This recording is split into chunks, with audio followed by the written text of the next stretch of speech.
શું પાયથરું છે રાકેશભાઈ? આવો આવો બેન આવો આવો. પેલા તો નમસ્તે. રાજકોટ ખાતે તમે જાશો, કોઈ પણ દુકાને જાશો, મારી પાસે જે એસેસરી બોટમ વેરમાં છે ક્યાંય મળવાની નથી. હવે તમને પાછું આ બધી વસ્તુ બતાવી દઉં છું. આ લગ્ન પ્રસંગમાં ચાલે કે કોઈ એવી ભારે કુર્તી પહેરી ઉપર એની પર ચાલે એવી વસ્તુ છે. આ રાજકોટ ફિંદી લ્યો, આ પ્રકારનો ડિવાઈડર પ્લાઝો ક્યાંય મળવાનો નથી. જોઈ લ્યો બેન કેવી આઈટમ છે, મસ્ત છે. કલીવાળો પ્લાઝો છે અને આમાં 3 કલર રહેવાના છે, બ્લેક, વ્હાઈટ અને ઓફ વ્હાઈટ. હવે આ વસ્તુ ક્યાંય મળવાની નથી. ગોતી ગોતીને ફેંદી લ્યો, ગમે શેરીમાં જાઓ, ગમે દુકાનમાં જાઓ, નથી મળવાની.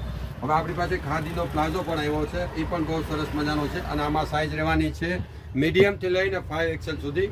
હવે આ આઈટમ થઈ ગઈ 2. હવે આ બધી અલગ અલગ રીતના પહેરી શકાય એવી વસ્તુ છે. હવે એક આ ડિવાઈડર ટાઈપનો સરારા પ્લાઝો આવ્યો છે, જોઈ લો. નીચે આ રીતનું સરસ ચિકન વર્ક છે, એમાં મસ્ત આઈટમ છે. અને એક આ કલીવાળો પ્લાઝો પણ આવ્યો છે, સરારા પ્લાઝા કહેવાય છે આને. આવી બધી અવનવી વેરાયટી. આ ભારે કુર્તીમાં કે ભારે ટોપ હોય તમારી પાસે સિલ્કનું તો એમાં ચાલે.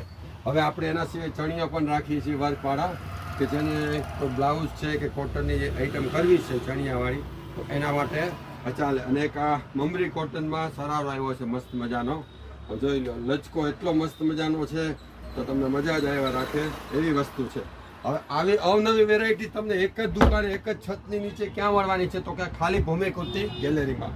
અહીં આવી જાઓ એટલે તમારે મનપસંદ વસ્તુ અને ન જોઈ હોય એવી વસ્તુ પણ અહીં જોવા મળી જાય. યાદ રાખો, ભૂમિ કુર્તી ગેલેરી, બ્લુ લેડીના ગ્રાહકો મારી જુદે બજાર પાસે બોલતા.